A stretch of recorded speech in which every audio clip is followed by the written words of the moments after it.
This is Joshua Hart from JTH Boxing. Today I'm in London and I'm joined by Sahni. Dev, first of all, how are we doing today, my friend? I'm good, thank you. Good to see you. Good to see you get around, didn't you? You popped up in Telford the other week, now you're here at Wembley Arena. Good, well done. Thank you very much. This is actually my first time coming about to Wembley and everything, Normally I'm just trapped in my little hidey hole in Nottingham, my little bedroom where I do the Zoom calls, but now I'm getting out there, I'm here at Wembley, just walking down, looking at the stadium. It's very nice around here, isn't it? It's a very nice place. There's been some big fights here, mate. There was a big fight at Wembley Stadium last year, Tyson Fury, Dillian White, 94,000 people. We love it around here. We put on some good shows around here, and British boxing in general loves a bit of Wembley. Well, they're back this weekend, Zhang, Joyce 2. First of all, let's just talk about, for me this is a very exciting rematch, simply because one, the first fight was very good, but two, it ended in a way that nobody expected. How excited are you for this rematch, first of all? I'm very excited. Whenever you've got a heavyweight fight with genuine consequence, where you know the winner goes on to some massive things, and there's a long way back for the loser, that sort of thing gets me very excited. The WBO interim heavyweight title's on the line, and that's a mandatory spot. The winner becomes the mandatory for the belt currently held by Alexander Usyk. So a lot on the line, mate, a lot on the line. I love fights like this. It's a very exciting fight as well, simply because obviously a lot of people are questioning, so many people are in 50-50 mindsets on choosing a winner, because does Joyce switch it up and change to something new? Does Zhang come and do the exact same thing? It's one of those fights where you can't really settle on a winner, can you? Well, look, Zhang does plan on doing something new as well. As much as there's been emphasis on Joyce and what he can do differently, Zhang's got a new team members in, and I was interviewing him earlier, and he said that not only are you going to see Chinese power, you're going to see Chinese speed. So a big, fast, heavy-handed Zhang could be bad news for Joyce. Let's see. One of the things, obviously, we just had the final press conference. First of all, what did you make of that press conference? There seems to be a lot of respect between the two, isn't there? I thought the host was brilliant. No, look, it was a good presser. It was plenty of fun. A bit like the first press conference, back in April. I think when you just got two friendly giants, you're going to get fun, especially when you've got a translator like Kurt who's probably changing what's being said, or making it funny, emphasising certain bits. It adds to the humour of it, but.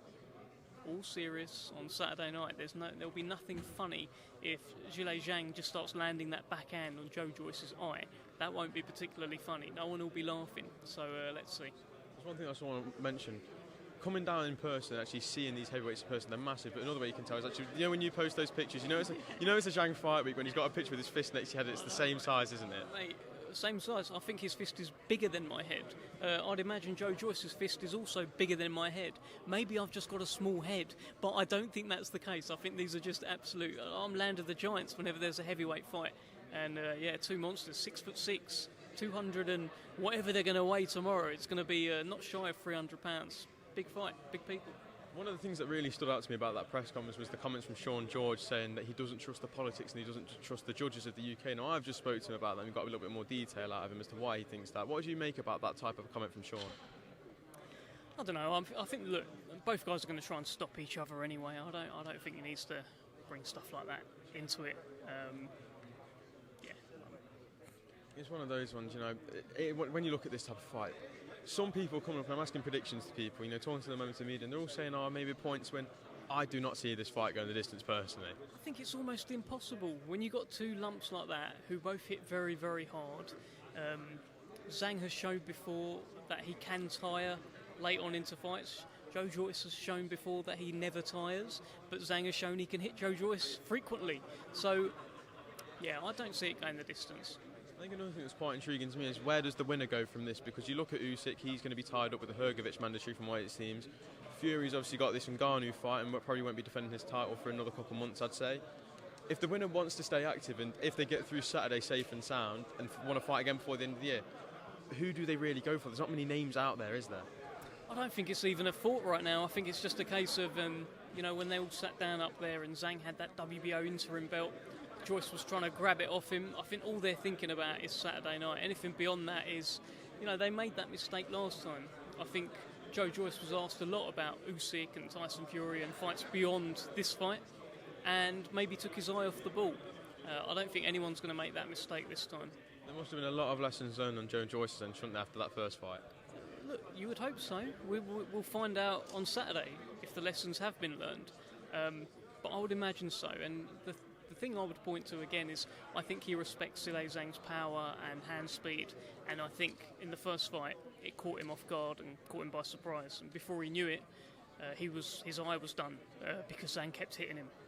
I want to turn my attention to the undercard now. One fight that I think has gone massively under the radar is OLeary versus Gardner.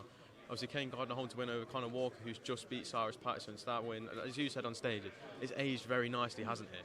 It's aged very nicely, and OLeary is looking every part a super lightweight monster right now.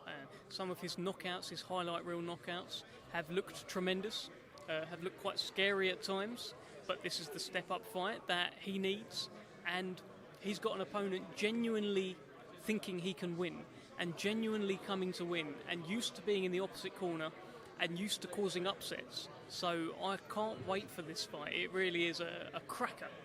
As you see the return of Mozart as well. A very busy first year for him, hasn't he? He's made his debut in January, 5th fight now, and it's only September. That's what you want, right? A young heavyweight, you want to keep him active. He's got lofty ambitions, and if he wants to achieve those goals, you've got to have him out there fighting. So, yeah, good. I think it's good as well. See, his first 2 fights, they were done inside 30 seconds.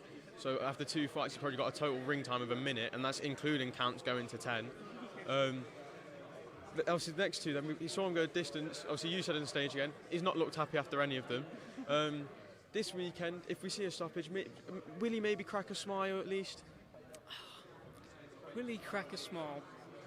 Yeah, I think he will. I think if he knocks him out, I think he will, because the guy's decent. The guy's only been stopped once. Took Tommy Welsh the distance as well. I think with the first couple, like the first guy, I think it was Marcel Bode, he went over immediately. So he wasn't going to smile after that, especially considering Carroll lost that night as well. Second fight, more of the same sort of thing. I think he was a bit frustrated. This time, especially having gone the distance his last 2 fights, I think we will see a smiley Moses Atama.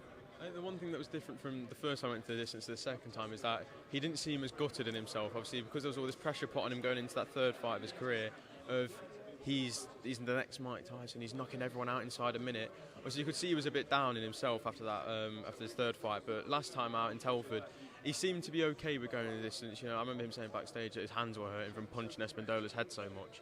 But it was also there's a lot of frustration, wasn't there, in that fight? Yeah, you could tell he was getting frustrated, but look, that's something he's got to work on. Not every guy's just going to fall over if you hit them. Sometimes you need to unpick the lock. And he said up there that he didn't learn anything from that fight. I think he did. I feel like he will have done. And hopefully we see some of those learnings on Saturday night. I completely forget that he's like only 18 years old.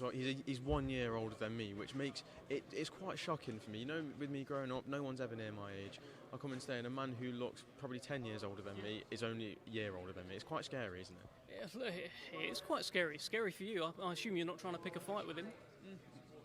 I might avoid that one for now. Give me a 3-year training camp, might bulk up a little bit, and I might be ready just to do what the journeymen do. But other than that, I'm going to avoid Moses Atama at all costs. Well, look, you've got plenty of heart. I like that a lot, Dev. I want to also just turn my attention to a fighter that I like a lot. Nottingham boy, Ezra Taylor. He's repping my home city. He actually trains 10 minutes away from where I live, I found out the other day. I'm loving his career so far. I have to say he's shown a lot. He's shown that he's got power, but in his last fight he's shown he's got that slick boxing ability. What do we expect from him this weekend in this? What seems to be a step up against Joel McIntyre? It's a step up. It's a guy that he chose. He wanted Joel McIntyre. He wanted to prove himself. Saturday he gets the chance to do it. We rate him. I rate him. Let's see how he gets on. I think the thing that I like about it so much so is that he doesn't have the biggest amateur background. You know, he comes out of a little town in Nottingham. You know, he literally lives almost next door from me, pretty much. And he's coming in his 7th professional fight, and he's already taken a former English champion, 2-time English champion. It's fighters like him that I think are going to go to the very top, isn't it? He's one of those types of fighters that just wants to push himself no matter what. There he is. Big juggernaut. Goodness me. Look at the size of him. Look at the size of him. He's so big. What is going on here? Gareth A. Davis. Man's trying to injure the challenger. Goodness me. Yeah, good. Sometimes I think Joe Joyce should just turn, you know? Just stop trying to kick me. I will punch your head in. But yeah, I thought that would be quite funny. What was the question? Ezra Taylor, brilliant. From Nottingham, your hometown, and look, he's looking to put on a show. and it's a big show. TNT Sports, Saturday night. ESPN Plus in America, Saturday night. Do not miss it. Do not miss it. Finally, can I just get a prediction? A prediction. I need a prediction from you, Dev. Look, I just think it's going to be a great fight. I don't know who's going to win. I'll find out after probably the first round. If Zhang just starts punching him in the eye again, it'll probably be Zhang. But if Joyce manages to avoid that, starts juggernauting him and coming on, probably be Joyce. I don't know yet. Well, ladies and gentlemen, you've heard it from the number one salesman in British boxing at the moment. Dev, thank you for your time. It's always good to talk, and I'll see you on fight night. You too, my friend. See you then.